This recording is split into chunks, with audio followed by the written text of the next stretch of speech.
You're listening to Make Some Noise podcast, Minisode number 621.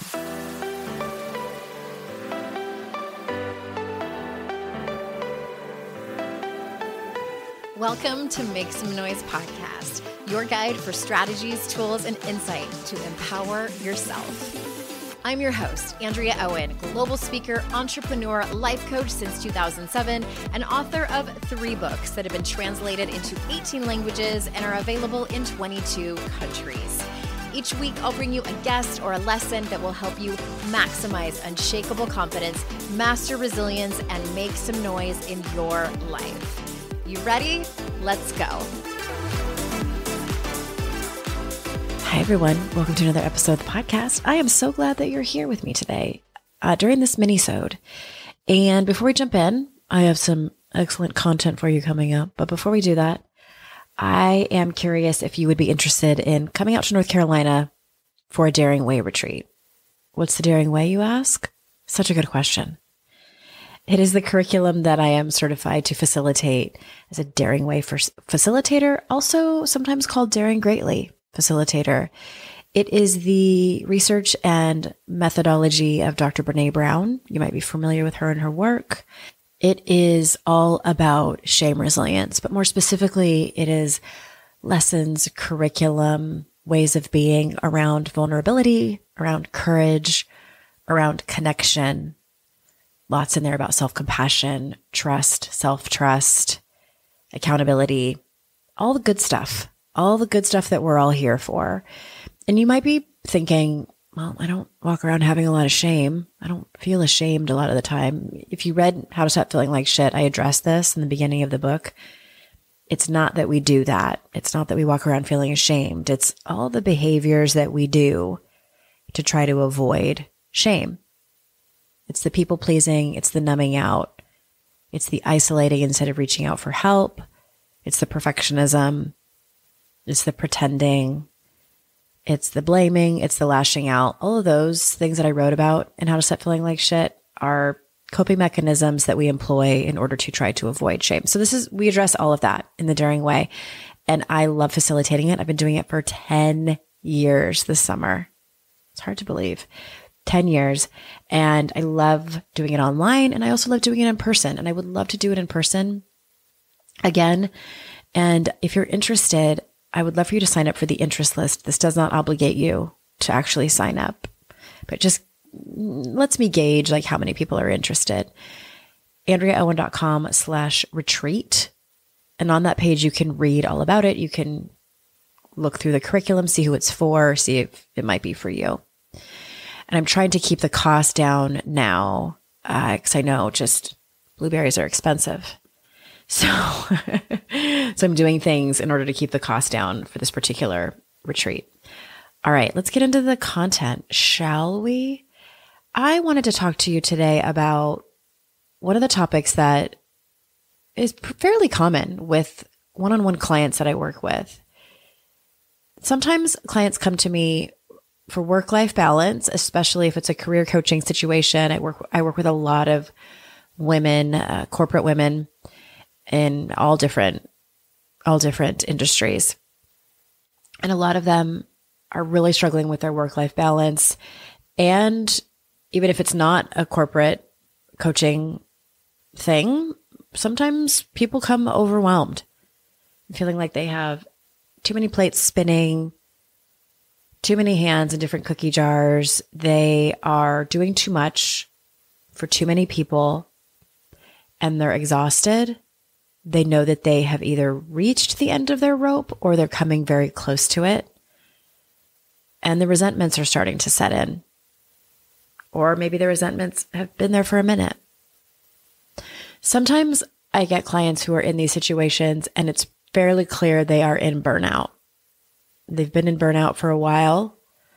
If you want a little more information on what that looks like, I can pop some link into my friend Kate Donovan was on the show talking about, she's been on the show a couple of times, but she specifically talks about burnout and burnout recovery, if that's something that you're interested in.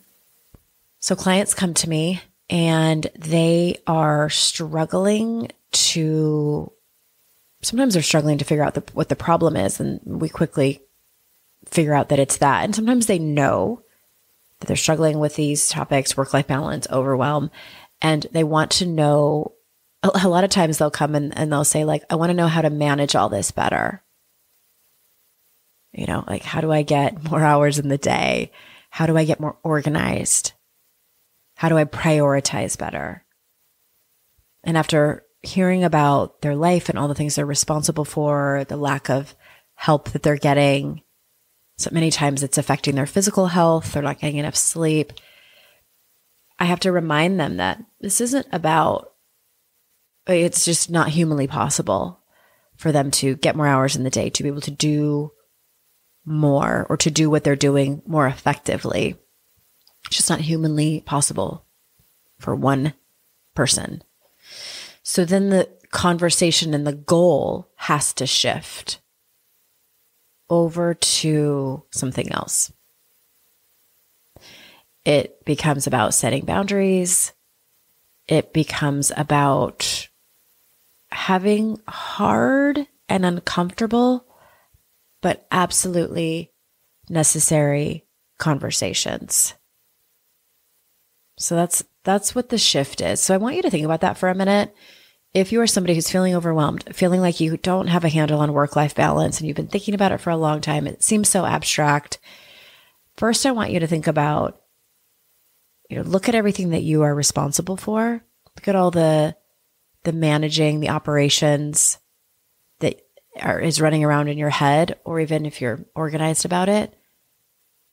Is it humanly possible for you to do this effectively and well, day after day and week after week? Because sometimes, most of the time, actually, my clients will handle it for a fair amount of time, sometimes years. And then it slowly starts to, like I mentioned, affect their physical health, and just sort of, it becomes like this house of cards that starts to fall down. So you might be anywhere on that spectrum. So we're going to take a quick break. When we get back, I'm going to talk to you about how to take some inventory, to look at what you need to do about it, and some tips and strategies on how to feel better about it. The solution. All right, we'll be right back.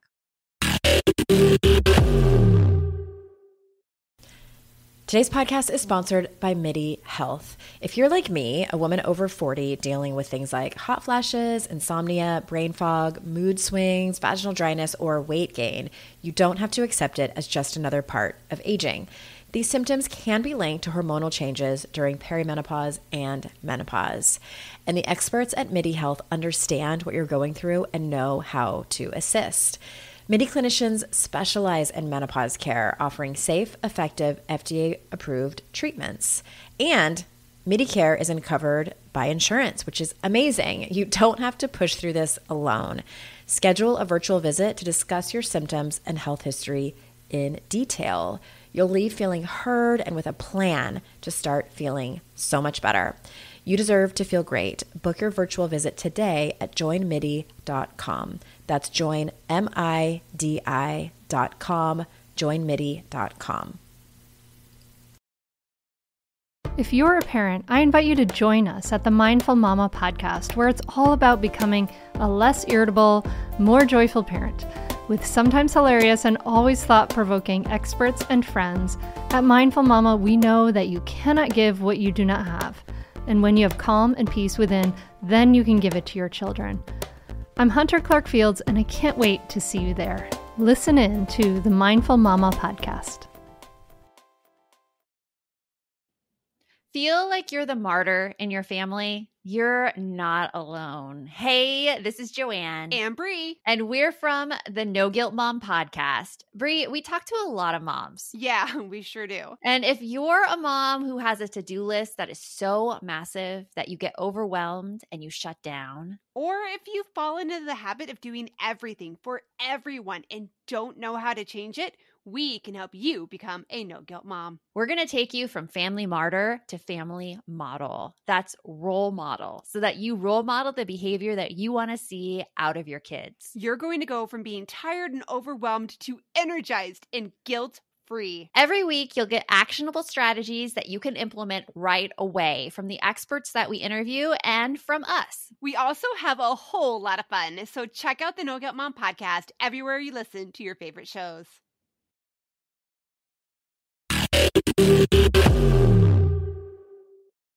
All right, we're back. So where this stems from, and by this I mean the problem, where the overwhelm, sometimes the burnout, the resentments start from are too many yeses. Saying yes to too many things that end up piling up and piling up and piling up. And many times these are little yeses that we don't think are that big of a deal. Many times they are yeses to things that we consciously understand that if we delegated it or outsourced it, it would be something off of our plate. But we realize that in the short term, we're going to have to either train someone or, teach someone how to do it, explain it, sometimes manage it before it can get done correctly or before it can get done correctly by the right person. And that is more exhausting than actually doing it yourself. And so I want to acknowledge that. Absolutely. I get it. I've done it. I still do it. In those cases, what I want you to think about is the long game. Yes, in the short term, it's going to take some effort to delegate it to the correct person, to teach or train or educate the right person to do this thing. And you might have to do it more than once. You might have to do it with multiple people, depending on the situation. But the long-term gain most likely is going to be worth the short-term pain that you have to endure. So when you think about all those little things that you're just like, it's just better if I do it myself. Many times those things are the things that are adding up and adding up and adding up that are causing you a lot of unnecessary stress.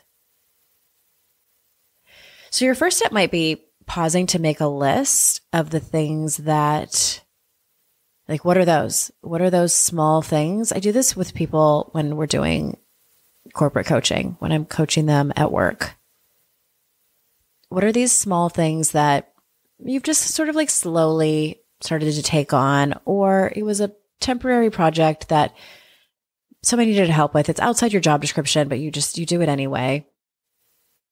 Just something that's kind of like fallen into your lap that at the time was a little yes that has turned into a much bigger yes. What are those things? And depending on who you are listening to this, you might have very few or none, or you might have a lot. So I would start there. And then from there, I want to switch gears slightly to talk about things that might not actually be a task, but they might be things like someone's attitude or someone's, way that they solve problems or way that they communicate that you're tolerating. Because again, I wanted this episode to be about, what are you tolerating? Because when you continuously put up with something like I just mentioned, someone's unhealthy ways of communicating, someone's demeanor or energy towards you, you're saying yes to that. And I want to acknowledge too that there are some instances where this is really tricky and a little bit more complicated, like if it's at work and you have to talk to a team leader and I've had coaching sessions like that too with my corporate clients, but sometimes it's family members. It might be just other ancillary people in your life. And this is many times where hard conversations need to take place. But even before that, I don't mean to jump ahead, but even before that, it's the inventory. It's the taking of inventory. I'll give you an example. I was talking to someone and they were asking me for advice about organizing their house. And they were telling me, the frustrations that they have, and they're saying, I just get paralyzed. I look at everything I have to do and I get paralyzed and I don't do any of it. I just don't have the motivation after a long day to come home and organize things. I've been moved into this house for a while and it just has kind of fallen the way that it fell, and it's starting to drive me crazy. And so I did not assign them certain tasks at first. The only thing I said is get out a piece of paper and take inventory of all the different areas of the house and the different things that you want to change about it.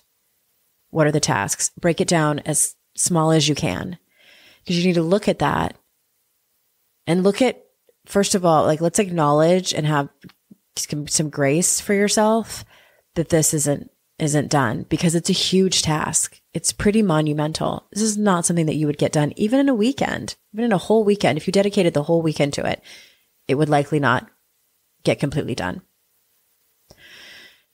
So I had this person break it down into all different areas of the house and then bullet points and then break it down a little bit more. And they were super thankful, like, oh, okay, this is much more manageable. And I'm like, just take one thing at a time, just one small. And I pointed out some things that were even still a little bit too broad. I was like, break that down even further. So I would like you to do something similar. If it is, you could do your whole life in this, or if it's just at work, break down different areas that are feeling overwhelming, that are feeling like they're taking up a lot of space in your mind as stress. And when you think about doing something about it, you either don't know where to start, it feels too big, and so you don't do anything at all. Get out a piece of paper and write it down. There's so much power in that. And I don't mean to like have a condescending voice or make it sound like it's so easy, but I say it because it's like, you're just one human. You're just one human, and life moves very fast. And you're also in a place where you're being pulled in a lot of different directions. So cut yourself some slack, first of all, and have the win be that you are listening to this podcast episode. You are going to take some inventory and you're going to see the places where you need to make changes. So once you've done that, and once you have seen that there is a hard conversation that you need to have, or there is something that you need to start saying no to, or there is something that you need to just cancel, you have to send an email, you have to make a phone call. All of those are going to be written out into various tasks. And I want you to look at that and basically see where you need to start saying no. And that might look like delegation. Again, it might look like canceling. It might look like having a hard conversation. But generalizing here, where do you need to say no? And if this is incredibly hard for you, I want you to pause and acknowledge how hard it is. Because as I have told you a million times, as women, we have grown up in a culture that has told us we are valued more if we take care of everything for everybody, make sure everybody is comfortable before ourselves. We are productive, we are efficient, we are nurturing, we are supportive at all costs. Okay, so you're doing your job. You're doing your job. You're doing your job very well. And again, you're only one human. So that's what I want you to think about, is breaking it down into smaller pieces and then looking and seeing what needs to be looked at a little more closely in order for you to say no, because you're saying yes to too many things. And then that's where you start. And I tell you, this is the next part is where the really hard work comes. And that's having those hard conversations. It's maybe releasing a relationship. Saying no can be one of the most challenging things that we do. And maybe you just sit with this list for a while, and that's okay too. My hope is that you get some clarity on all of the things that you're saying yes to. And maybe you bring this to your therapist and say, I need some help talking through this one particular thing that I need to change in my life. This hard conversation with my partner, this difficult talk I need to have with my boss about releasing some of these projects that were never mine to begin with, that I said yes to temporarily, and they've sat on my desk for a while. What are those things? So these minisodes are meant to be short, so I'm not going to get into how to have, there's plenty of that information on the podcast about how to have hard conversations, how to say no with grace and love and clarity. This is really about you taking inventory about what you're tolerating in your life, what you need to start saying no to in order to start saying yes to you and yes to your life, because that's what you deserve and that's what you're here for. All right? All right. Thank you so much for being here and spending your time with me. I appreciate you so much, and I'm so grateful. And remember, it's our life's journey to make ourselves better humans and our life's responsibility to make the world a better place. Bye for now. Hey everyone, thanks again for listening. I would be so incredibly grateful if you haven't done so already, if you could leave a review of this podcast on Apple Podcasts. Super easy if you already listen to your shows over there. But if you don't, or maybe you have the app on your phone, but you listen to the show on a different app, if you could leave a review for this show, it matters so much. I wish I could express how much it matters. I also wish that it didn't matter so much, but alas, it does. So if you haven't already, please go review and rate the show. It would mean so much to me. And thank you so much. I hope you have an amazing day.